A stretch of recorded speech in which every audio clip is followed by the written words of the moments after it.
네, 첫눈이 많이 내렸습니다. 네. 그래서 여러분들 출근길 좀 걱정이 됐는데 저희 또 문 열도록 하겠습니다. 치멘 투자 시작합니다. 저는 허잼입니다. 네, 여러분 안녕하세요. 저는 홍선혜고요. 자, 어제 첫눈 수도권에 네. 첫눈이 첫눈인데 조금 많이 내렸어요. 세게 내려가지고 세게. 예, 어제 그 퇴근길에 네. 제 친구들도 갇혀 있다고 갇혀 있다. 그러니까요. 살려달라고 하는데 저도 갇혀 있어가지고 서로 못 살려줘.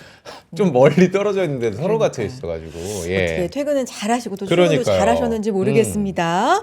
오늘도 미끄럽지 않게 좀 조심하셨으면 좋겠고 네. 시장 한번 보겠습니다. 일단 코스피 상승 반전에서 0.39%, 0.4%가량 지금 상승해주고 있고요. 코스닥도 하락폭을 줄여가고 있고 뭐 특징적인 종목 여러 개가 있습니다만 현대차 얘기 많이 해주시네요. 그러니까요. 오늘 6% 넘는 상승 30만 원 넘어서고 있고 네. 뭐 채팅창에서는 현대차가 이 정도면 상한가다 뭐 이런 얘기도 지금 그래요? 나오고 있습니다. 네. 저는 LG전자 또 LG 그룹죠. 네, LG 묻은 좋아요. 친구들도 네. 한동안 저는 이 LG전자의 이름을 까먹고 있다가 오늘 또 굉장히 성적이 괜찮은 것 같아가지고 그래요.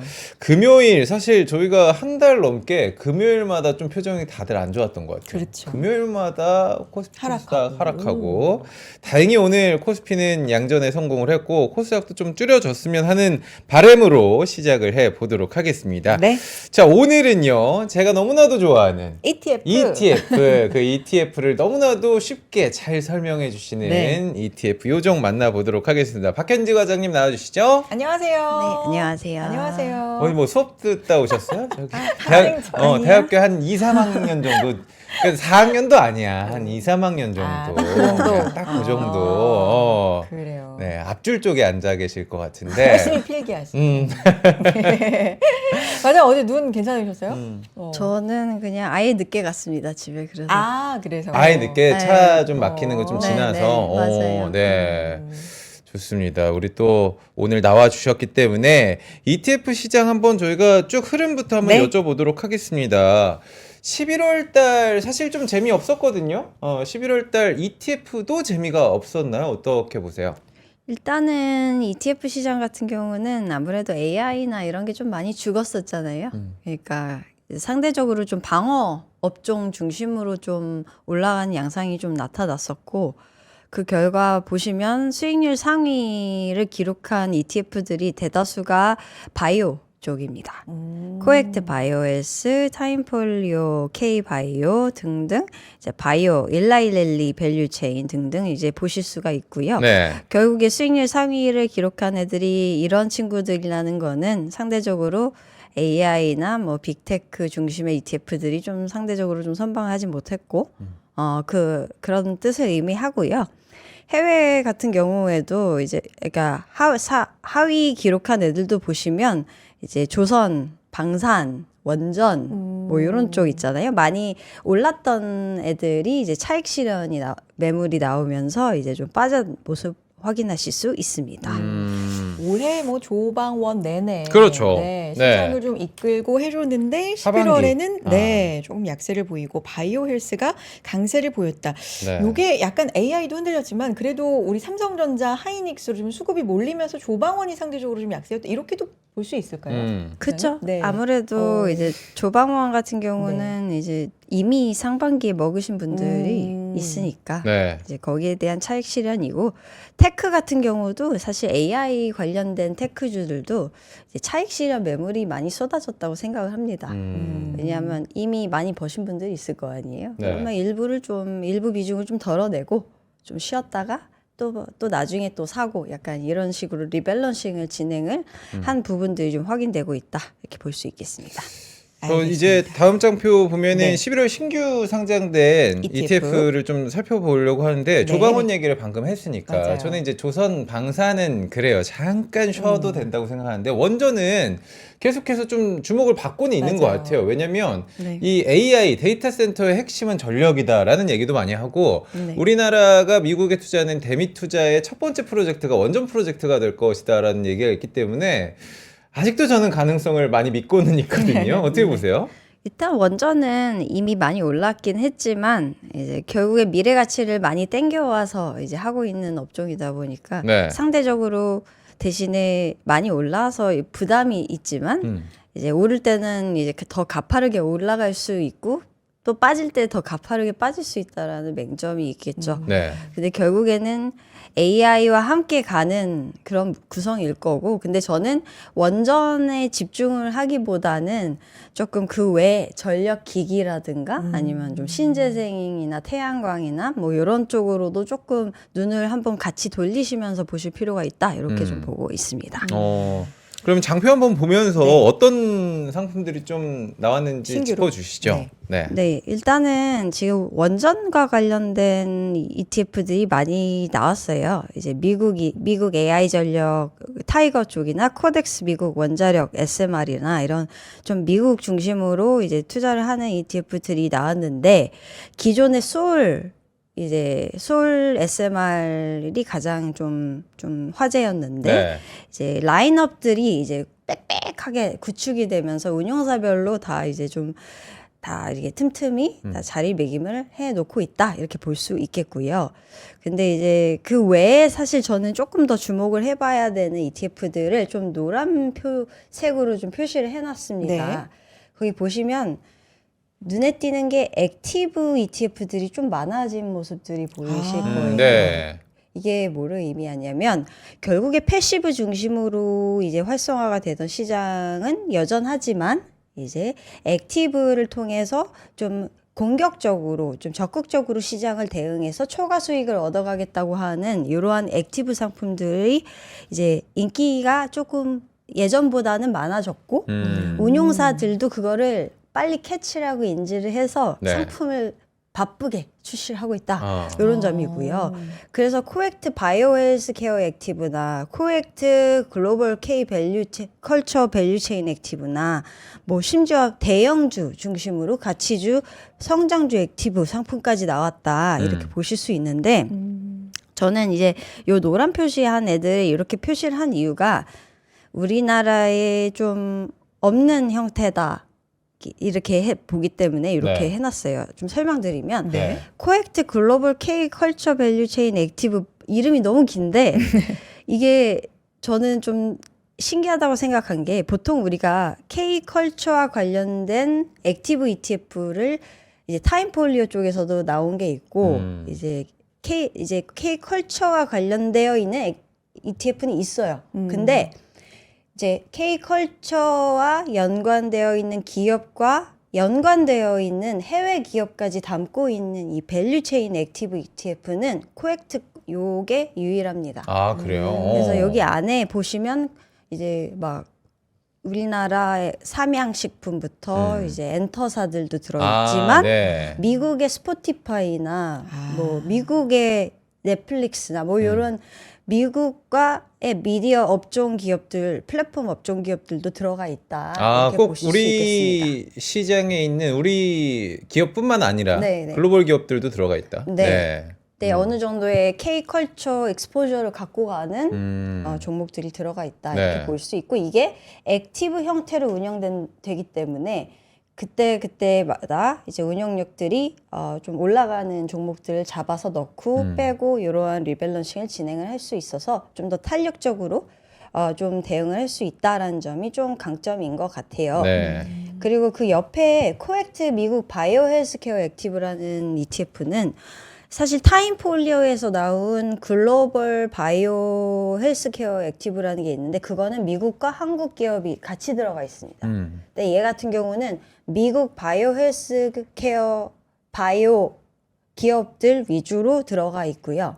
AI의 수혜를 받을 수 있는 그러한 바이오 기업들로 구축이 되어 있습니다. 네. 그래서 이거와 좀 비슷한 ETF가 IQ 하나 쪽에서, 하나 자산운용주에서 나온 IQ 이제 메디컬 AI라는 ETF가 있는데, 네. 그거 같은 경우는 패시브고요. 근데 얘는 액티브 상품이라고 보시면 돼서 저는 요것도 조금 눈여겨보면 좋겠다. 왜냐하면 코액트 쪽에서 나온 국내 바이오 헬스케어 액티브라는 ETF가 있는데, 그거는 시총도 크고 굉장히 거의 트레이드마크 ETF 중 하나거든요. 네. 근데 이거의 후속편으로 미국 편이 나온 거라고 보시면 돼서 좀 기대감을 불러일으키는 부분이 있지 않을까, 조금 그렇게 생각하고 있고요. 맨 마지막에 또 라이즈 미국 AI 클라우드 인프라 ETF라는 거는 제가 이걸 넣은 이유는 네.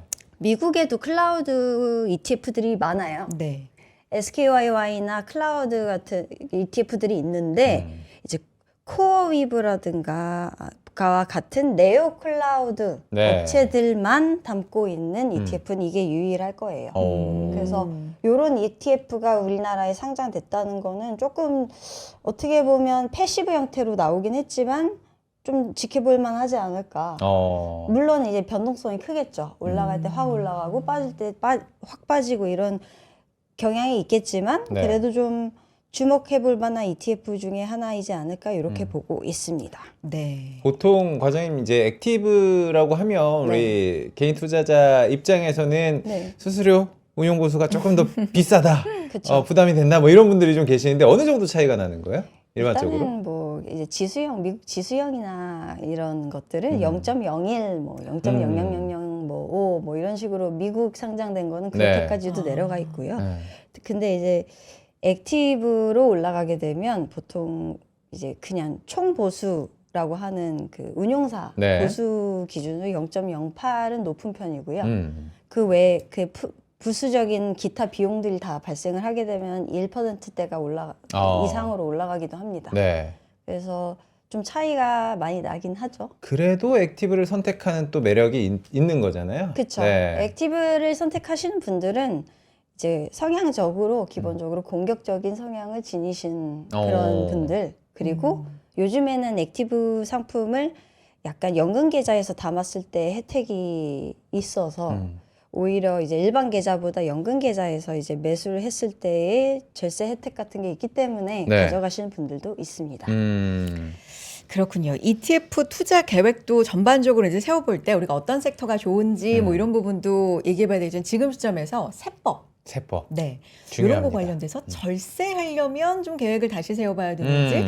지금 장표 보니까 예로 사례로 좀 네. 소개를 해주셨더라고요. 이 네. 부분 주목할 만합니다. 또 ETF 관심 많으시니까. 아, 관심 지영 많죠. 씨도. 네. 네. 짚어볼까요? 네, 제가 요거는 네. 이 약간 연말을 준비를 그러니까요. 하면서 네. 그러니까 어떤 컨텐츠를 갖고 이제 고객분들한테 얘기를 해야 될까 얘기를 생각을 해보다가 결국에 ETF를 어떻게 해야 될지가 되게 중요할 것 같아요. 이제 내가 그거는 시작은 항상 어떤 기초 자산에 투자를 할 것인가도 중요하지만 네. 어떤 계좌에서 거래를 할 것인가가 되게 중요합니다. 그러니까 일반 계좌에서 거래를 할지 아니면 연금 계좌에서 거래할지가 굉장히 중요한데 결국에 우리나라 연금 계좌에서 담을 수 있는 거는 국내 상장 ETF밖에 없고 이제 해외 ETF, 해외 상장 ETF들은 일반 계좌로 그냥 거래를 할 수 있는데 고객분들에 따라서 어떤 게 더 유리한지가 다릅니다. 아, 그래요?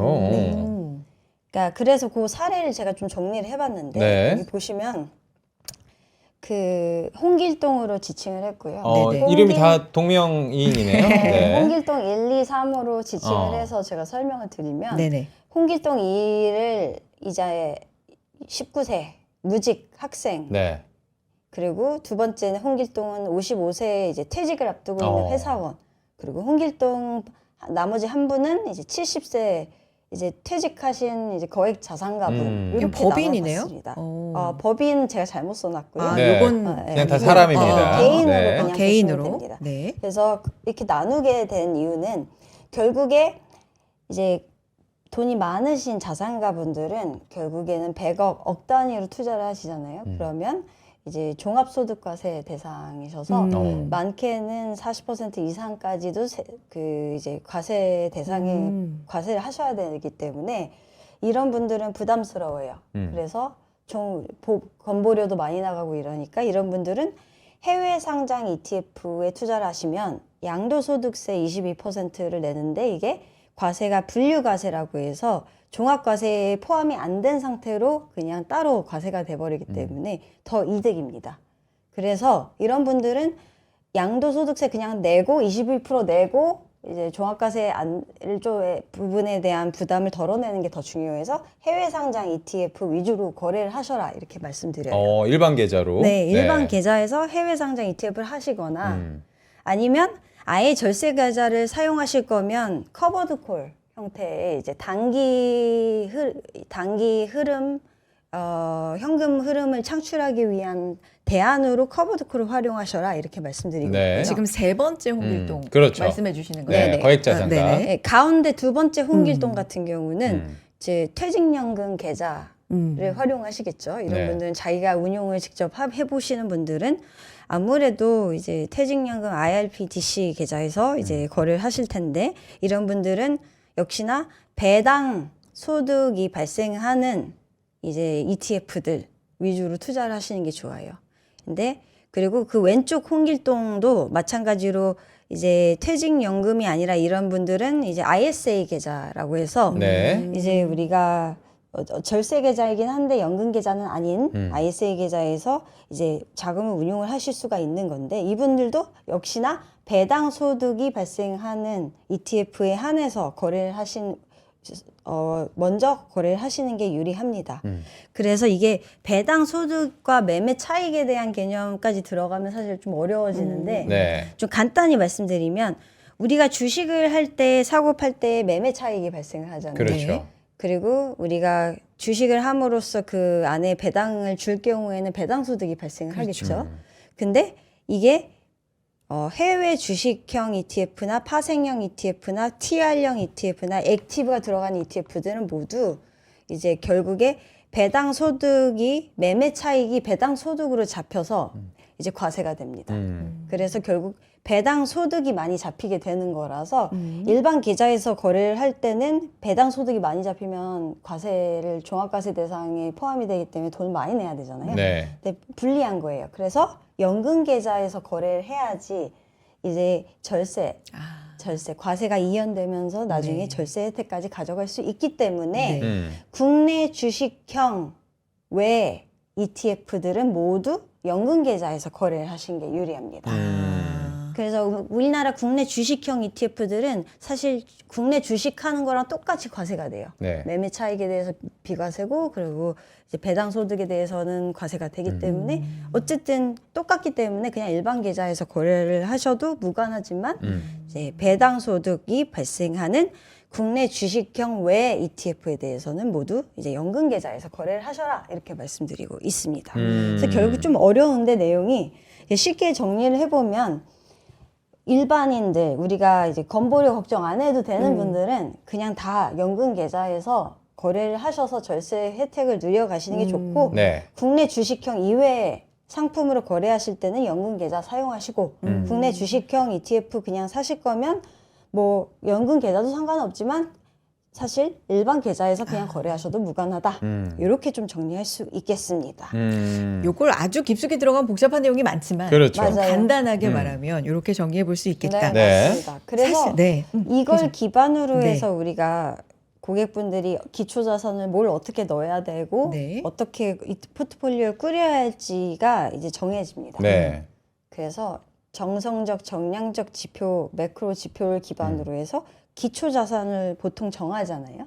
근데 이제 큰 틀에서 ETF 이제 스트래티지라고 하는 전략은 코어와 새틀라이트 전략이라고 많이 들어보셨을 거예요. 이거 뭐 태양, 행성 뭐 이런 거요? 맞아요. 수분지와 태양 목도천의 명 약간 그런 느낌이긴 한데. 그렇습니다. 네. 그게 굳이 얘기하자면 네. 그러니까 코어라고 하는 이제 뿌리와 같은 나무의 뿌리에 해당되는 이제 좀 큰 비중으로 네. 오랫동안 들고 갈 ETF를 하나 선정을 하고 네. 그 외에 알파 수익이라고 할 수 있는 우리가 추가 수익을 얻어갈 수 있는 좀 교체 리밸런싱을 좀 자주 넣었다 뺐다 할 수 있는 ETF를 위성 새틀라이트 ETF라고 하는데 그런 것들로 구성을 하면 되는데 포트폴리오를 네. 우리가 코어로 보통 가져가는 것들은 S&P 미국 나스닥 ETF 이런 것들 코스피 코스닥 뭐 이런 게 되고 네. 지수. 네. 국가 지수형 네. 중심으로 가져갈 거고 그 외에 새틀라이트라고 하는 애들은 우리가 밸류 이제 배당 ETF, 가치주 네. ETF 아니면 뭐 가상화폐가 될 수도 있고 금이 될 수도 있고 오. 뭐 리츠가 될 수도 있고 기타 등등 이러한 모멘텀 테마 ETF가 될 수도 있고 뭐 네. 그게 되게 다양합니다. 이런 것들로 이제 빽빽하게 포트폴리오를 구축을 하셔서 가져가는 전략을 이제 가져가셔야 된다. 근데 계좌를 결정을 하시고 내가 미국 상장, 한국 상장으로 가져갈지, 그리고 기초 자산은 뭘 가져가야 될지 네. 이런 것까지 다 이렇게 정리를 하셔서 가져가시면 된다 이렇게 말씀드리는 거고요. 오늘 ETF 지금 투자 가이드까지 한번 쫙 살펴주고 계시는데 그래서 ETF를 선택하는 기준이라는 지금 장표가 있잖아요. 네, 맞아요. 뭐 지금 오르고 있는 네. 뭐 정책 기대감 어떤 기준을 좀 가져볼까요? 우리가 뭐 여러 가지 기준이 있을 수 있겠지만 일단은 여기서 제가 말씀드리는 기준이라는 거는 뭐 뉴스나 뭐 이런 거나 외부 요인 이런 것보다도 네. ETF 자체에 대한 기준을 말씀드리는 거고요. 좋습니다. 이제 아무래도 이 ETF가 막 너무 많잖아요. 너무 많아요. 수만 개가 되는데 사실 이 중에서 고객분들이 로봇 ETF가 똑같아 보이는 게 3개가 있는데 종목 구성도 똑같아 보이고 뭐 도대체 무슨 차이인지 모르겠다. 어떻게 골라야 되냐 이런 질문을 하셔요. 그리고 지금 도대체 로봇을 사야 되냐 말아야 되냐도 그렇죠. 부터 잘 모르겠고 네. 그래서 일단은 제가 말씀드리는 거는 그 매크로단에서 내가 지금 사야 되느냐에 대한 부분은 뒷단에서 제가 이제 전략 네네. 부분을 얘기하면서 말씀드릴 건데 그거 외에 ETF 자체적으로 선별할 때의 기준을 좀 보면 결국에 이러한 기준들이 있다 이렇게 볼 수 있겠습니다. 제가 어차피 뒷장표에 이제 비교를 해서 하나하나 설명해 드릴 거예요. 예시로. 근데 이제 그냥 말씀드릴 수 있는 부분은 운용 자산 규모, 유동성이라고 하는 ETF가 커야 된다 쉽게 얘기해서. 그리고 ETF가 NAV라고 하는 순자산 가치가 있는데 이 가치가 이제 현재가가 있고 자산 가치가가 있는데 이게 계속 올라가느냐 추세적으로 이게 빠지지 않고 올라가느냐 추세가 중요한 거고요. 요게 제일 중요하네요. 네. AUM, NAV 요게 크고 계속 올라간다. 올라가느냐. 네, 그렇습니다. 네. 그리고 수수료단에서 장기 투자를 하시는 분은 비용이 무조건 낮아야 돼요. 그러니까 수수료가 싸냐 안 싸냐 그리고 거래량 이제 1년간의 거래량이 50억 미만이다. 너무 적다 이러면 조금 걱정이 되겠죠. 네. 거래량도 중요할 거고요. 그리고 운용 방식 패시브냐 액티브냐 그리고 패시브가 아니고 액티브일 경우에는 아무래도 기초지수와의 괴리율 같은 게 있잖아요. 우리가 잘 초과 수익을 얻고 있냐 아니냐 이런 게 중요하잖아요. 성과 이런 거. 그리고 분배금이 만약 지급되고 있는 ETF인 경우에는 분배금이 이제 공개가 되잖아요. 웹사이트 같은데 이게 따박따박 월 단위로 뚜렷하게 잘 주고 있는지 이런 투명성 여부도 굉장히 중요하다. 왜냐하면 특히나 커버드콜 ETF 같은 경우는 분배금 부분이 굉장히 중요합니다. 특히나. 네. 그래서 그런 부분 그리고 마지막으로 TR이냐 PR이냐의 여부인데 이거는 이거 조금 더 들어가서 말씀드려야 되는데 이거는 쉽게 얘기해서 토탈 리턴이라고 하는 그러니까 재투자 수익을 그러니까 배당을 안 받고 그냥 배당을 재투자해서 자동적으로 재투자해서 내가 복리 효과를 자동적으로 누릴 수 있는 ETF냐 아니냐 그런 차이라고 보시면 되고 뭐가 좋다는 없는 거예요? TR이 더 좋죠. 근데 일반적으로 우리나라 TR 요 부분도 또 들어가게 되면 더 자세히 얘기해야 되는데 TR이 허용이 지금 국내에서 되고 있는 거는 과거에는 해외 주식형도 이제 TR로 거래가 됐는데 이제 해외 주식형 TR이 이제 막혔습니다. 그래서 저게 이제 약간 뭐 퇴직연금에서 많이 활용을 하는 게 우리 시장 상장 상품 위주로. 그래서 국내 주식형 TR은 열려 있고 뭐 근데 해외 상장 ETF를 보시게 되면 TR이 그냥 자동적으로 열려 있습니다. 뭐 그렇기 때문에 뭐 아무튼 중요한 거는 이러한 부분들을 다 고려하셔서 ETF를 선택하셔야 되고 뒷단에 이제 감이 안 오시잖아요, 사실. 그렇죠. 그러면 이제 좀 말씀드려야죠. 제가 한 6개 정도로 예시로 나눠놨습니다. 좋아요. 네, 좀 말씀드릴게요. 좀 관심을 가질 만한 ETF 위주로 좀 정리를 해봤고요. 글로벌 바이오 ETF, 아까 제가 코엑트 바이오, 미국 바이오 헬스케어 액티브 말씀드렸잖아요. 요거와 이제 비슷하게 좀 거래가 되는 ETF들로 좀 구성을 해봤어요. 저 보시면 AUM이나 시총, NAV나 이 수수료 거래량 등등등등 고려해야 된다 이렇게 말씀드렸는데 이제 비교를 해보면 여기 보시면 AUM 단에서 가장 순자산액을 자랑하고 있는 애는 1Q 미국 메디컬 AI라는 ETF입니다. 네. 상장한 지 얼마 되진 않았지만 가장 크죠. 그만큼 인기몰이를 했다는 걸 의미를 하고요. 근데 종목 구성을 보시면 15개 종목으로 집중 투자를 하고 있는 굉장히 공격적으로 투자하는 ETF입니다. 네. 근데 액티브는 아니고 패시브이기 때문에 지수가 있죠. 따라가는 지수가 있고 이렇게 투자를 하는 ETF는 이제 수익률 단으로 봤을 때 지금 23.5% 1년 전 대비해서 네. 최근 상장 이래로 23.5% 수익률 기록하고 있습니다. 가장 좋죠. 그러니까 쉽게 얘기해서 이런 ETF 같은 경우는 이게 비교를 해보시면 그래도 메리트가 있네라는 생각이 국내 상장 중에서 보시면 메리트가 있다라고 보실 수가 있을 거예요. 네. 1Q 미국 메디컬 AI 네, 요거 네. 보시는 거죠? 네. 그러니까 보통 네. 이제 우리가 생각하는 네. 헬스케어 큰 기업들이 있잖아요. 일라일릴리나 뭐 아무래도 이제 미국의 구글이라든가 네. 이런 좀 테크 기업들까지 들어가 있다라는 거는 이게 어느 정도 의료 AI 사업에 어느 정도의 익스포저를 가져가는 기업들로 구성이 되어 있다라는 거거든요. 네. 그러니까 AI와 아. 바이오의 네, 네. 합작. 그러니까 완전 아. 바이오라기보다는 그래서 오히려 그래서 더 메리트가 있는 ETF이지 않을까라고 생각이 되는 게 바이오에만 포커스가 맞추게 되면 아무래도 이게 빠질 때 같이 빠지고 뭐 그렇죠. 그럴 수가 있잖아요. 근데 이런 건 조금 구글 효과도 어느 정도 누려서 수익률이 이렇게 네. 올라가는 부분도 좀 있지 않을까 저는 보고 있어서 네. 괜찮은 형태의 ETF이지 않을까 이렇게 보고 있어요. 이거랑 비슷한 ETF가 ARKG라는 미국 상장 ETF가 하나 있긴 한데 네. 걔는 구글 안 들어가 있어요. 걔는 그냥 좀 템퍼스 AI나 뭐 이런 AI 유전체 기업들로 구성이 되어 있는데 이런 ETF 조금 메리트 저는 있어 보이고요. 그 외에 사실 미국 상장되어 있는 IBB 같은 애는 바이오테크만 이제 가져가는 ETF인데 네. 정말 바이오에 딱 집중되어 있는 구성으로 가져가고 있는데 얘는 코엑트 미국 바이오 헬스케어 액티브 ETF와 비슷합니다. 종목 구성을 보시면 그런데 그래서- 수익률은 차이가 나죠. 차이가 많이 납니다. 그렇죠. 네. 이거 상장된 지 11월 10일 날 상장했거든요. 아, 네. 얼마 안 됐군요. 그리고 이거는 네네네. 2001년도에 상장되어 있고 시총 사이즈 굉장히 차이 크게 나죠. 그렇죠. 그리고 얘는 IBB 같은 경우는 정말 좀 분산되어서 안정적으로 그래도 투자를 하는 이제 해외 상장 ETF 있는 거고 코엑트 바이오헬스 같은 미국 바이오헬스는 최근 상장되었고 33개 종목으로 구성되어 있어서 조금 더 어떻게 보면 공격적으로 투자를 하는 형태의 ETF고 액티브예요.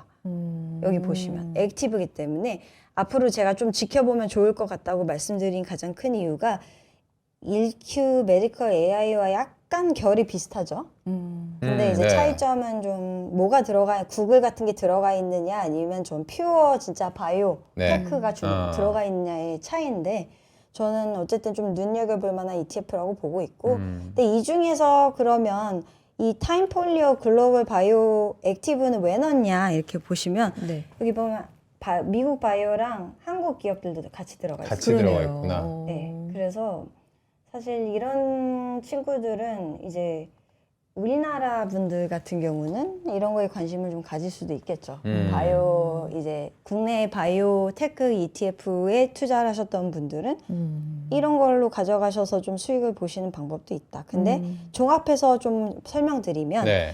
분산도가 가장 높으면서 비용이 좀 낮으면서 사실상 시총도 크고 이제 어느 정도 운용사 규모도 크고 좀 안정적으로 투자할 수 있는 게 뭐냐 보면 IBB가 가장 안정적이겠죠. 근데 이제 연금에서 투자 못 하잖아요. 그렇죠. 이제 국내 상장이 아니기 네. 때문에. 그렇기 때문에 이런 애들을 또 보셔야 된다라는 거고요. 이 중에서 시총 가장 크면서 수익률 안정적이고 종목 구성도 괜찮고 좀 어느 정도의 좀 공격적이긴 하지만 그래도 패시브 형태인 ETF는 1Q 메디컬 AI 정도인 것 같아요. 제가 네. 봤을 때는. 알겠습니다. 근데 지금 가장 저는 궁금한 게 그러니까 네. AUM 말고 NAV를 어떻게 우리가 표를 보고 추산을 할 수 있을지. 계속 올라야 된다면서요. 맞아요. NAV 이거는 약간 현재가 보통 운용사 사이트 가시면 네. 현재가와 NAV 추이를 도표로 다 보여줍니다. 아, 그래요? 나와 있나요? 네, 그래프 어. 형태로 다 보여주고 있고요.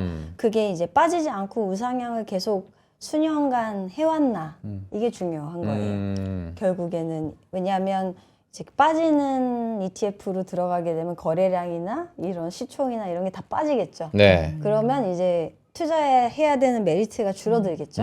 그런 측면에서 이렇게 투자를 하시는 게 좋고 해외 상장은 아까 말씀드렸듯이 계좌에 따라서 과세되는 부분들이 다르다. 네. 그렇기 때문에 연금 계좌 통해서 거래를 하실 거면 해외 상장, 국내 상장, 해외 ETF 특히나 액티브 붙는 상품들을 투자를 하시는 것도 괜찮다.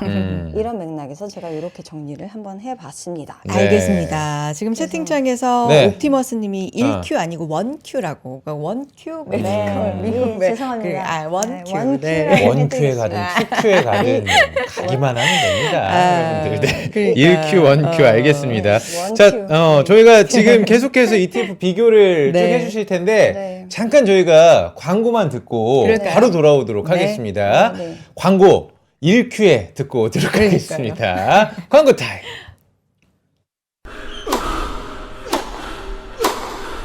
멋있다.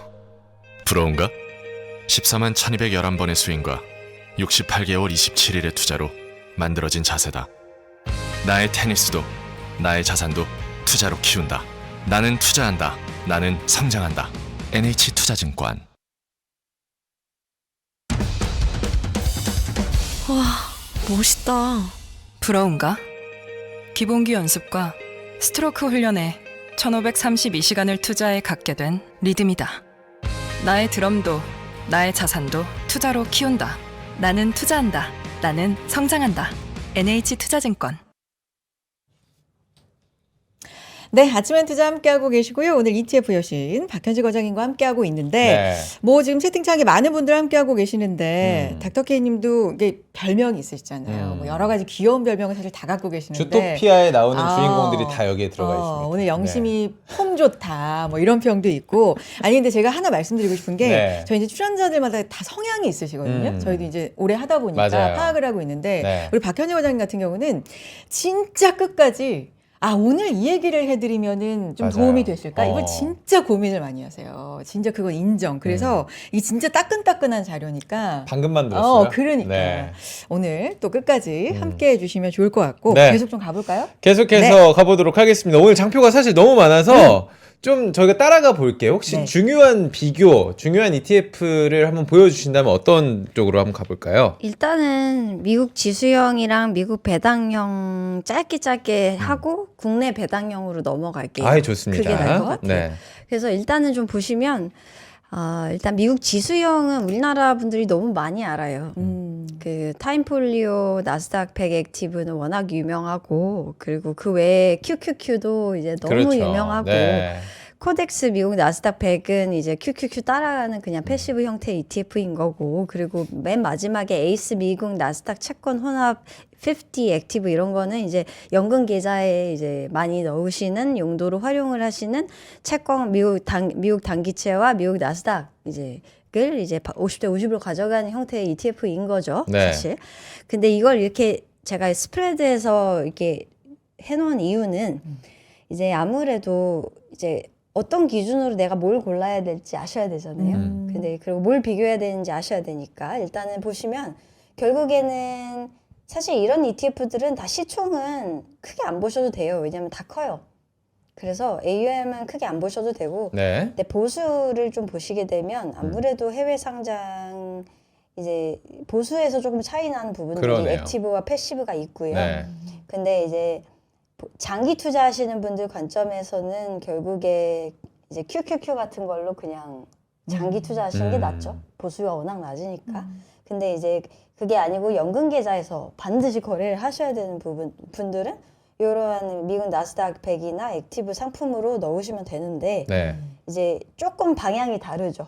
패시브 상품은 결국에는 조금 더 QQQ만큼의 지수 상승률을 그냥 따라간다라는 개념인 거고 액티브는 초과 수익, QQQ보다 더 많이 수익을 내겠다. 상승장에서 나는 뿌리를 뽑겠다. 이런 분들이 뿌리를 뽑겠다. 액티브 네. 가져가시는 거기 때문에 사실 비용 단에서는 이렇게 차이가 나요. 근데 그럼에도 들어가시기 때문에 저는 일단 이게 선호에 따라서 많이 달라진다고 생각을 하고 근데 이제 퍼포먼스 최근에 타임폴리오 나스닥 100 액티브가 최근에 좋지가 않았어요. 근데 가장 큰 이유는 제가 운용사 쪽에다가 한번 문의를 해봤어요. 이게 네. 뭐 어떻게 된 거냐. 그러니까 거기서 그러시더라고요. 그 전력이나 이런 쪽을 좀 담았대요. 네. 이제 테크 말고. 근데 좀 이렇게 담았던 한두 개 종목들이 좀 뻥나면서 이제 조금 수익률이 빠지면서 그래서 다시 리밸런싱을 빠르게 해서 네. 테크 중심으로 이제 QQQ에 이제 조금 비슷하게 따라갈 수 있게 벤치마크를 따라갈 수 있게 조정을 다시 했다라고 하시더라고요. 그 보통 액티브 운용사들은 막 빠지면 그 기존 지수와 조금 비슷하게 따라가려고 다시 리밸런싱을 자체적으로도 합니다. 네. 그렇기 때문에 보시면 좀 많이 비슷해졌죠. 그래서 이런 식으로 해서 가져가기 때문에 이제 탄력적으로 빨리빨리 대응이 돼서 좀 저는 뭐 크게 걱정은 안 하고는 있습니다. 저도 들고 있는 ETF이기 때문에 그래서 이제 추천을 드리고 있어서 아무래도 액티브형의 장점도 있겠지만 네. 단점이라는 게 또 네. 운용사의 선택에 따라서 조금 차이가 난다는 거잖아요. 그렇죠. 네. 그렇죠. 그래서 사실 이 이제 공격적인 분들은 결국에 누가 뭐래도 이제 코덱스 100 같은 거 그냥 패시브로 가져가시라고 해도 그냥 액티브 고르세요. 그 성향적인 부분이어서. 네. 근데 어쨌든 요런 형식으로 하는 게 있고 미국 배당 ETF도 관심이 많으시잖아요. 배당 네. ETF 그렇죠. 근데 대표적인 게 슈드, 미국 슈드인데 슈드를 벤치마크 따라가는 우리나라 ETF들이 있어요. 네. 타이거 미국 배당 다우존스 ETF나 이제 타임폴리오 미국 배당 다우존스 액티브 네. 형태의 슈드를 따라가는 ETF인 거예요. 근데 이런 친구들은 특징적인 게 이제 아무래도 똑같지는 않아요. 왜냐면 얘는 슈드는 분기 배당이고 네. 나머지는 다 월 배당이거든요. 월바당으로. 근데 이제 어쨌든 담고 있는 종목들은 좀 비슷하게 가져가긴 하지만 시총에서도 물론 압도적으로 좀 슈드가 크지만 그럼에도 불구하고 연금 계좌에서 거래를 하실 수 있는 거는 이런 것들밖에 없기 때문에 국내 운용사들에서 막 열을 올리면서 이런 것들을 만들어내고 있는 상황이고요.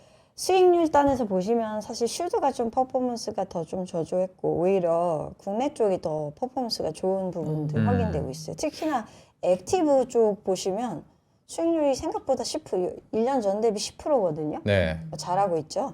그래서 요런 거 보시면 사실 비용 단에서의 부담은 있어도 오히려 수익률 단에서 더 아웃퍼폼 할 수 있는 부분들이 분명 확인되고 있어서 저는 이런 것들 좀 액티브라고 아이 무조건 진다 이렇게 생각하지 마시고 좀 비교를 해보시면서 가져가는 전략도 좀 괜찮겠다 이렇게 말씀드리고 있어요. 그래서 요 정도 수준에서 조금 말씀드릴 수 있고 사실 네. 국내 쪽을 좀 말씀을 안 드린 것 같아서 국내 배당주도 관심이 많으시잖아요. 사실 지금 저희가 정책적으로도 배당 소득 분리과세가 국회를 통과를 했기 때문에 네. 배당, 은행, 네. 연말 약간 이런 거에 다 겹쳐가지고 맞아요. 눈길이 많이 갑니다. 그렇죠. 네. 그리고 연말이 꼭 아니어도 이제는 배당을 하는 시기를 조정을 할 수 있게 되어서 네. 꼭 연말이 아니더라도 좀 배당주의 메리트가 좀 생기는 그런 부분들이 있죠. 근데 이미 사실 정책 기대감을 많이 받아서 네. ETF도 가격이 좀 많이 올라간 걸로 저는 알고 있거든요. 그쵸. 네, 어떻게 보세요? 많이 올라가도 저는 뭐 금융주들의 원래 성격을 좀 보시면 네. 그렇게까지 많이 올라가는 그런 상품은 아닙니다. 네. 그래서 결국에 일시적일 거라고 보고 오히려 주가가 빠지면 배당주 입장에선 더 좋거든요.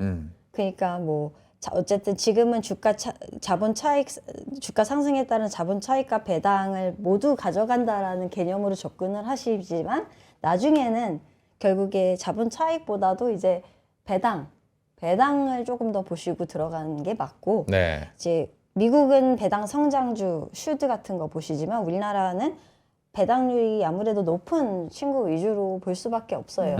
그래서 결국 이제 이런 플러스 고배당이나 타이거나 이런 거 다 보시면 결국에 배당률 단에서는 최대 뭐 많이 줄 경우에는 뭐 6%대도 이렇게 생각을 하고 있다라는데 코덱스 금융 고배당 신규 상장 같은 경우는 네. 근데 보통 한 3, 4%대 뭐 이 정도 수준이고요.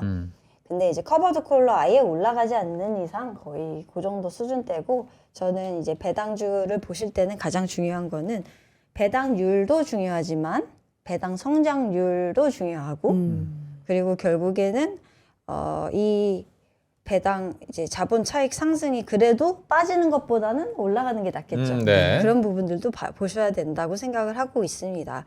근데 차이점은 타이거 고배당 플러스 탑10 같은 경우는 은행주가 들어가 있어요. 네. 기업은행 같은 애들이 들어가 있어서 좀 은행주 같은 좀 더 보수적으로 운영하고 있는 것 같고, 구성 종목단에서 소울 금융지주 플러스 고배당은 금융지주 플러스 증권사까지 들어가 있어서 조금 더 공격적이다. 구성 종목 네. 포트 안에서는 그런 것 같고, 코덱스 금융 고배당 같은 경우는 조금 보험사부터 시작해서 그 증권사, 지주 뭐 좀 골고루 좀 골고루 들어가 있네요. 네, 좀 더 분산이 되어 있는 부분들이 확인되고 있어서 저는 고객분의 좀 비슷해 보이지만 그 안에서 구성 종목의 차이가 있기 때문에 그런 부분들을 보셔서 투자를 하시라고 말씀을 드리는데, 저는 그냥 안전하게, 저는 조금 성향상 공격적인 부분들이 있기 때문에 네. 이제 금융지주 플러스 고배당 같은 걸 좀 선호할 것 같아요.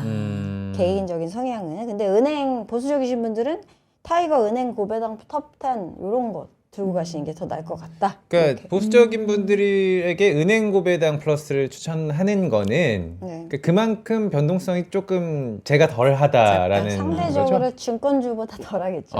네, 이렇게 생각하시면 될 것 같습니다. 그리고 단기 현금 흐름 창출해서 정말로 진짜 한 70대, 80대 되셔서 이제 내가 그냥 현금으로 먹고 살겠다 이러신 분들은 네. 커버드 콜. 커버드 금융 콜. 커버드 콜 네. 이런 거 들고 가시면 된다. 이렇게 말씀드리고 있고요. 음. 근데 신기한 거는 금융 고배당 탑10을 기반으로 해서 커버드 콜이 만들어졌다고 보통 생각을 하시잖아요. 그게 아니에요. 그럼요.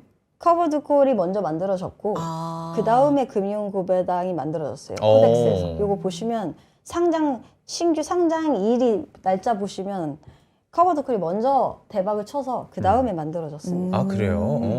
왜냐면 요거는 그냥 알짜배기 정도 제가 하나 말씀드릴 테니까 그거 보시면 될 것 같습니다. 알짜배기라고. 네. 방산 가야 되나요?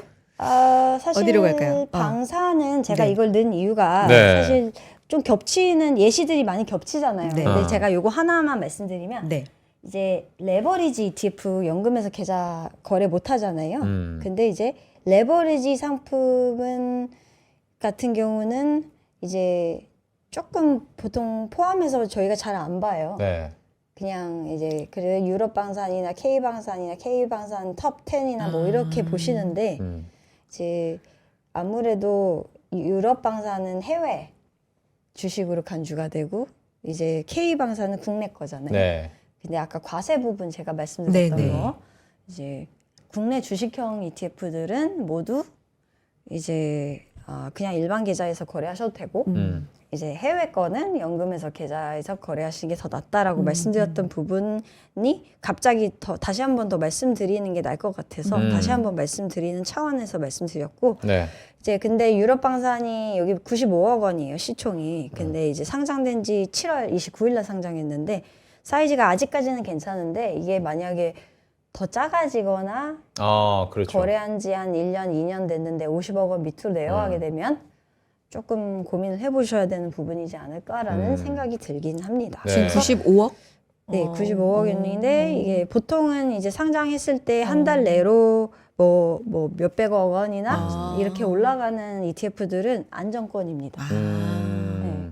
근데 이제 이런 친구들은 조금 주시를 해보셔야 되는 부분이지 않을까 이렇게 생각이 들고요. 근데 이제 컨셉은 좋습니다. 네. 유럽 방산. 아. 그게 많지 않은 컨셉이기 때문에 좀 보시면 될 것 같고. 그래서 이렇게 비교를 한번 해봤어요. 제가 6개를. 근데 그러면 우리가 ETF를 선정할 때 그러면 여러 가지를 비교를 해서 선정하는 것까지는 알겠어요. 네. 그리고 코어와 새틀라이트로 나눠서 우리가 투자를 해야 되는 것도 알겠어요. 그러면 도대체 뭘 사야 되느냐가 중요하실 것 맞아요. 같아요. 자 비교 끝났습니다, 여러분들. 네. 이제 뭘 사셔야 조금 더 쉽게 갑시다. 과장님 뭐가 그래도 가장 매력적이게 손 흔들고 있는지 좀 알려주세요. 네, 그렇죠. 중요한 것들을 말씀드리도록 하겠습니다. 분산과 알파 수익을 창출하기 위해서 분산 차원에서 우리는 이제 미국 지수형 ETF를 가져가야겠죠. 네. 이제 연금 계좌에서는 아까 말씀드렸듯이 제가 코덱스 거 그냥 패시브 형태나 아니면 미국 상장으로 가져가실 거면 그냥 VO 들고 가셔라 말씀드립니다. 왜냐하면 SPYG부터 시작해서 뭐 여러 가지로 ETF, S&P 추종하는 ETF 너무 많아요. 근데 그냥 장기 투자하실 거면 그냥 시총 제일 크고 비용 제일 저렴하고 그냥 제일 특징이 없어 보이는 ETF지만 그냥 이런 거 하나 들고 가시면 된다. 네. 이렇게 말씀드리고 있어요. 이게 그거예요. 장점이. 네. 특징이 시총 별로 크고 없지만. 특징은 그냥 다 들어가 있고 의량주 중심이고 그냥 왜 이런 걸 추천하느냐라고 얘기를 하시기보다는 그냥 가져가셔라. 그래요? 그냥 가져가요. 네, 그냥 내 포트폴리오를 짤 거면 바탕으로 그냥 깔아놓고 가져가시는 ETF다. 이게 코어. 네.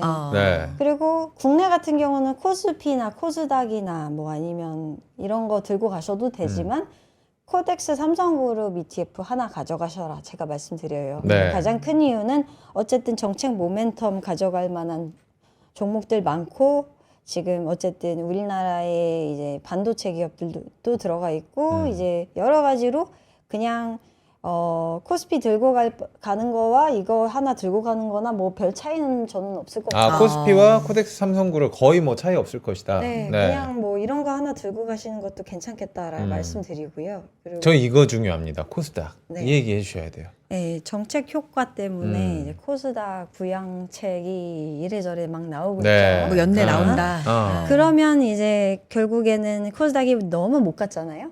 그 전까지. 코스피에 비해서 진짜. 상대적으로 네. 너무 못 갔기 때문에 이제 바닥 찍고 올라간다 이런 얘기가 나오는 거고요. 예탁금 어쨌든 신용잔고 털어서 사람들이 투자를 계속 했을 텐데 네. 올라가게 되면 이제 코스피가 상대적으로 좀 더 무겁잖아요.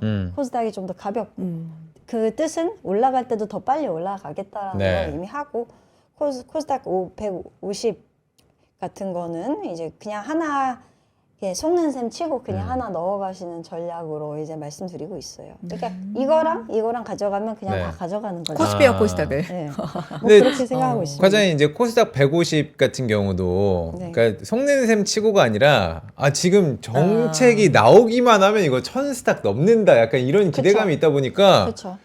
그냥 이거 지수만 따라가면 안 되겠는데 곱하기 2배짜리 좀 찾아봐. ETF가 사실 레버리지 상품도 있잖아요. 있죠. 근데 레버리지 상품은 연금 계좌에서는 거래 못 하시니까. 그렇죠. 일반 계좌에서. 일반 계좌에서 네. 하셔야 되기 때문에 어쨌든 근데 어차피 국내 주식형은 상관없기 때문에 레버리지를 들고 가셔도 되지만 보통 저는 레버리지까지는 모르겠습니다. 그냥 들고 가셔도 될 것 같습니다. 그냥 들고 가도 된다. 네. 그 정도로 말씀드리고 있고 보통 1월 효과라고 하는 그 연초 효과가 약간 중소형주에도 항상 이제 연초에 약간 코스닥이 좋았다 뭐 이런 게 역사적으로 보면 좀 많았다 네. 잦았다 이런 것도 지금 약간씩 조정 받을 때 그러면 살만하다고 보세요? 지금 사시는 게 저는 지금 좋지 않을까라고 생각을 하고 있습니다. 왜냐하면 못 갔으니까 뭐 굳이 여기서 더 뭐 그럴 이유는 없을 거라고 생각을 해서 상대적으로 저는 그냥 이런 거는 하나 코어 정도로 들고 가셔도 물론 저는 내년 이후까지 들고 가야 될지는 잘 모르겠어요. 근데 지금 당장으로 내년까지 정도는 그래도 본다면 네. 정도로 보지 않을까 이렇게 보고 있습니다. 네. 예, 근데 이제 미국 거는 쭉 가져가시는 거고요. 이제 국내 거는 조금 더 단기적으로 조금 더 짧게 보시는 게 좀 더 맞지 않을까 이렇게 그렇게 보고 있습니다. 구별을. 네. 더 갔으면 좋겠습니다. 저도. 그러니까 바람은 네, 그렇죠. 계속 자료 가볼까요? 네. AI. 예, 네. 세틀라이트라고 하는 위성 ETF 아까 제가 알파 수익 낼 수 있는 수익처로 여러 가지 ETF가 많다고 말씀드렸죠. 근데 이제 배당 ETF가 될 수도 있고 AI 테마 ETF가 될 수가 있어요. 근데 AI 테마 위주로 말씀드리면 이제 여기 이렇게 정리를 한번 해봤습니다. 네. 이게 해외 상장이랑 국내 상장 연금용으로 제가 나눠봤는데 이제 보시면 결국에 우리가 생각하는 칩 있을 거고 하드웨어 쪽, 소프트웨어, 그리고 전력, 그리고 통합적으로 이제 모든 AI 관련된 주식들이 한꺼번에 들어가 있는 ETF나 아니면 휴머노이드 이제 자율주행 쪽으로 좀 구분을 해서 넣어놨습니다. 이런 친구들은 사실 제가 선정한 기준은 일단은 신규 상장 중에서 조금 그래도 메리트가 좀 있어 보이는 친구와 그리고 시총 사이즈로 봤을 때 좀 큰 친구들 중심으로 조금 넣어놨고요. 일단은 보시면 아까 여기 보시면 미국 휴머노이드 코덱스 거 같은 네. 경우는 이제 미국의 우량주들이 들어가 있습니다. 주로 조그만한 애들보다는 좀 우량주 중심으로 담고 있고 코액트 글로벌 AI 로봇 같은 경우도 좀 액티브 형태의 로봇 ETF라고 생각을 하시면 돼서 이건 위에 거는 패시브고 요거는 액티브입니다. 네. 그렇게 추천을 드리고 있고 그 밑에는 차이나. 근데 사실 저는 휴머노이드 로봇 ETF 중에서는 사실 중국이 더 좀 더 좋아 보여요. 그러면은 지금 저기에 차이나 휴머노이드 로봇 코덱스 네. 거. 네. 네. 가장 큰 이유 중에 하나는 이제 유텍부터 시작해서 이제 유비테크? 유비텍부터 시작해서 이제 제조업 베이스로 네. 강국이지 않습니까? 네. 중국이. 아. 그래서 로봇 쪽에다가 투입을 하는 인력과 여러 가지 이제 이런 여러 가지를 고려를 했을 때 네. 조금 대중화가 쉽게 될 만한 쪽은 사실 차이나 쪽이지 않을까 좀 싶어서 차이나 휴머노이드 로봇 쪽이 조금 더 그래도 좋지 않을까 이렇게 보고 있고요. 근데 휴머노이드 로봇이나 이런 쪽으로 관심이 있으시면 그 미국 ETF 휴머노이드 ETF보다는 사실 저는 테슬라나 그냥 개별 종목으로 그냥 매수하시는 게 더 낫지 않을까. FSD나 뭐 여러 가지로 이런 주식으로 좀 더 접근하시는 게 더 나아 보이기는 합니다. 네. 테슬라 같은 개별 종목이나 네, 차이나 오히려 차이나 ETF 같은 게 더 나아 보이고요. 네. 그 위에 밑에 이제 밸류 체인 쪽으로 가 보시면 네. 이제 에이스 미국 AI 테크 핵심 산업 액티브라는 게 최근에 상장됐는데 이거 같은 경우는 되게 흥미롭습니다. 왜냐하면 액티브인데 이제 AI와 관련된 모든 주요 핵심 기업들을 자체적으로 상시 리밸런싱을 본인들이 하겠다는 거거든요. 그 이거와 비슷한 미국 상장 ETF가 RT라고 있습니다. ARTY라고 있는데 그건 근데 그거와 이제 동일한 맥락으로 만든 ETF라고 좀 보여져서 좀 통합적으로 이러한 이 AI 테마 구분과 연관되어 있는 기업들이 모두 들어가 있는 건데 네. 이 비중을 자체적으로 그때그때 조정을 한다는 거거든요. 그래서 좀 어떻게 보면 이제 최종적으로 나올 만한 ETF들이 다 나왔다라고 생각했을 때 나온 ETF이지 않을까라고 생각을 해서 이런 것들 수익률을 한번 보시면 좋을 것 같아요. 사라는 말씀은 솔직히 못 드리고 그냥 어떻게 종목을 넣고 빼고 어떤 종목이 요즘에 핫해서 얘네들이 넣고 있는지 이런 거를 좀 트렌드를 조금 보시기에 좀 좋은 ETF이지 그럴 수 않을까라고 있겠네요. 생각을 하고 네. 있고요. 그리고 이런 액티브 시리즈가 많이 나와 있는데 이제 밸류 체인이라고 해서 단일 종목을 하나 잡아서 그 비중을 가장 높게 가져가면서 기타 밸류 체인 기업들로 구축이 되어 있는 ETF들인데 네. 이런 게 되게 많아요.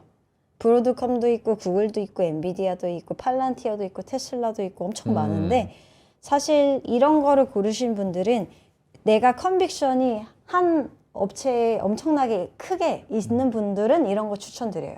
예를 들어서 내가 테슬라에 대한 컨빅션이 너무 강하다. 네. 근데 테슬라는 사기 부담스럽다. 이러면 그냥 이런 거 사시면 됩니다. 밸류 체인으로. 네. 네. 근데 이제 애매하게 테슬라에 대한 믿음이 그 정도까지 있는 건 아닌데 싶으신 분들은 그냥 AI 테크 일반 이런 거 사시는 게 낫고 근데 정말로 단일 종목에 대한 컨빅션이 강하시면 사시라 이렇게 말씀드리고 있고요. 그 밑에 소프트웨어 쪽 같은 경우는 라이즈 AI 클라우드 인프라 아까 신규 상장되어 있던 거 있잖아요. 네. 이제 코어웨이브나 이제 네오 클라우드 업체 중심으로 가져가는 애나 그 외에는 탑 10이라고 적혀 있는 클라우드 ETF 같은 것들도 추천을 드리고 있는데 사실 저는 이런 거 사는 것보다는 사실 빅테크 ETF 있잖아요. 그냥 그런 거 그냥 사셔도 무관하지 않나. 왜냐면 빅테크 ETF들이 사실상 클라우드 업체가 다 들어가 있습니다. 거의 비슷한 네, 느낌으로. 탑10 네. 느낌이기 때문에 굳이 뭐 사실 필요까지는 없을 것 같긴 하다. 네. 이렇게 말씀드릴 수 있고 전력 쪽은 하나 정도는 무조건 가져가셔라 말씀드리는데 네. 이제 원전 쪽도 좋긴 하지만 공격적이신 분은 원전을 추천드리지만 그게 아니면 전력 기기 쪽으로 조금 더 추천을 드리기 때문에 네. 이제 어쨌든 그래도 코덱스 미국 AI 전력 핵심 인프라 같은 거 그냥 하나 시총 제일 크고 이제 가장 좀 안정적이다 보여지는 거 이런 거 들고 가셔라 말씀드리고 있고요. 네. 그 마지막으로 칩 쪽에서는 사실 칩은 액티브 형태보다 패시브 형태로 따라가는 ETF들이 많아요. 반도체 쪽은. 그 이유는 굳이 액티브를 안 따라가도 수익이 나서입니다. 그렇기 때문에 액티브까지 안 보셔도 되고 그냥 이런 거 들고 가시되 제가 에이스 글로벌 AI 맞춤형 반도체를 요걸 넣은 이유는 네. 이게 일반 반도체가 아닙니다. 이게 뭐냐면 아식스라고 아시죠? 맞춤형 반도체라고. ASIC. 네. 아. ASIC이라고 이제 맞춤형 반도체인데 이제 브로드컴부터 시작해서 그쵸. 그런 기업들로 구축이 되어 있어요. 그러니까 엔비디아가 아니라 네. 이게 좀 그쪽과 연관되어 있는 밸류체인 기업들로 구축이 되어 있어서 조금 차별화를 나름 두려고 나온 ETF인 것 같아서 이런 것도 한번 보시면 좋지 않을까 이렇게 말씀을 드리고 있어요. 네. 그래서 알겠습니다. 여기까지 들어야 오늘 될 것 딱 이 같은데 장표까지 네. 보여드릴 수 있을 것 같습니다. 장표만 쭉쭉쭉쭉 해서 캡처 하시게 할까요? 아, 그러면은 어떻게? 나머지 네, 장표만 네. 쭉쭉쭉 장표만 넘어갈까요? 쭉쭉쭉 네. 한번, 네. 보실 분들 계시니까. 네. 네네. 네. 시간이 이렇게. 부족한 관계로 네. 일단은 배당주는 이렇게 해봤고요. 네. 이제 미국 슈드나 미국의 주요 제피 같은 애들을 네. 따라가는 이제 국내 상장 네. ETF로 구성이 네. 되어 있습니다. 그래서 이런 거 참고를 해주시면 될 것 같고요. 그래서 금융고배당 같은 경우는 아까 솔 제가 추천드린다고 말씀드렸던 네. 것까지 해서 이렇게 마무리를 져야 할 것 같습니다. 감사합니다. 저희가 에이직이라고 고쳐드린 게 아니에요. 네. 채팅창에 저기 죄송한데 원어민이 아식스라고 원어민이에요. 하면 원어민. 아식스죠. 아식스입니다. 근데 우리가 예. 에이직이라고 알아듣고 네. 있었기 때문에 그걸 그렇게 아식스라고 했다는 합니까? 거. 모릅니다. 우리 달려라 하니 아식스 신고 뛰어가라는 얘기가 좀 있었습니다. ETF 여신 박현재 감사합니다. 과장님 항상 감사드립니다. 자세한 오늘도 자료와 함께 했습니다. 고맙습니다. 감사합니다. 오늘요 네. 이벤트 하나가 있는데 이재명 대통령과 손정희 회장의 만남 아, 그래요? 연담이 있는데 어. 지금 대통령실에서 진행이 되고 있는 것 같네요. 뭐 여기에서 나오는 이야기들도 좀 주목을 해보도록 하겠고요. 지수 잠깐만 확인해 보면 네. 코스피가 0.49% 상승, 코스닥은 약간 하락폭을 늘리네요. 이게 알테오젠이 0.9% 지금 하락. 많이 빠지고 있습니다. 알테오젠이. 네, 10% 넘게 빠지고 있어서 아마 네. 좀 지수에 영향을 주고 있지 않을까라는 생각을 가져봅니다. 그런 와중에 현대차는 6.7% 상승하고 있는 상황이고요. 어쨌든 오늘 금요일인데 좀 마무리까지 좀 기분 좋게 네. 했으면 좋겠다라는 생각하면서 네, 월요일에 인사드리도록 하죠. 여러분 고맙습니다. 고맙습니다.